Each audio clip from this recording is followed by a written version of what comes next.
How did the cost of the Drain Operations Center escalate to nearly $30 million?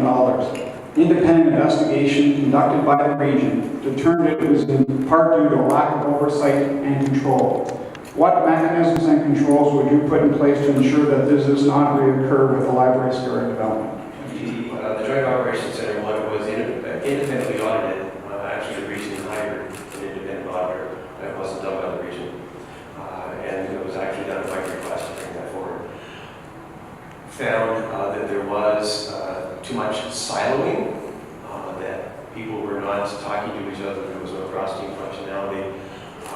It's obviously a concern to me that happened. I was indeed on the committee to overlook it. There are certain areas that we could improve. There are areas that we have improved. And dealing with the CAO, Mr. Nader, excuse me, we have implemented new project management structure. We have implemented a new project management team, and we have cross-functional training, cross-functional work, so that all departments are working together, so that everyone is in on those projects as opposed to siloing in a particular department. And it's great that we've implemented those protections now in place. It's unfortunate that they weren't in place at the time.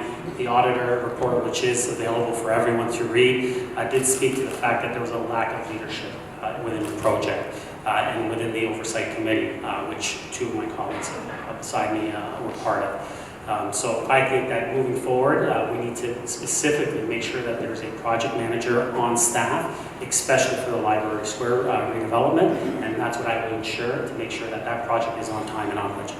The auditor had told us that the town lacks a project management methodology, and it speaks about people operating in silos, which is exactly what I was talking about with Hallmark. Parks and Rec alone made the recommendation when it should have been alternatives should have been there. So the methodology stated, don't work in silos, start with a steering committee.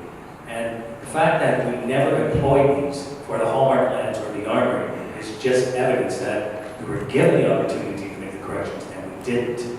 So we should have alternatives and we should have financial implications with every single capital project. And that was the recommendation. And that has been totally ignored in both the Armory and the Hallmark lands. You know, one of the last things I did when I sat on town council was to move a motion on this particular project, pushing forward an oversight committee.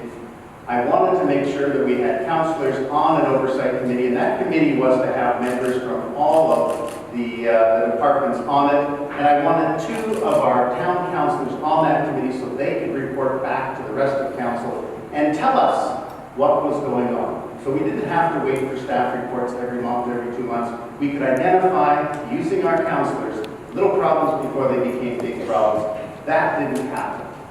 We had the mayor, the deputy mayor on that committee. They were put there to oversee this building, to make sure it didn't go so wildly out of control, and it did. So while an audit is wonderful to tell us that we didn't do good project management, the town didn't do good project management on that, it's too little, it's too late. We put those councillors on that committee, the mayor, the deputy mayor. Thank you, Mr. Ballard.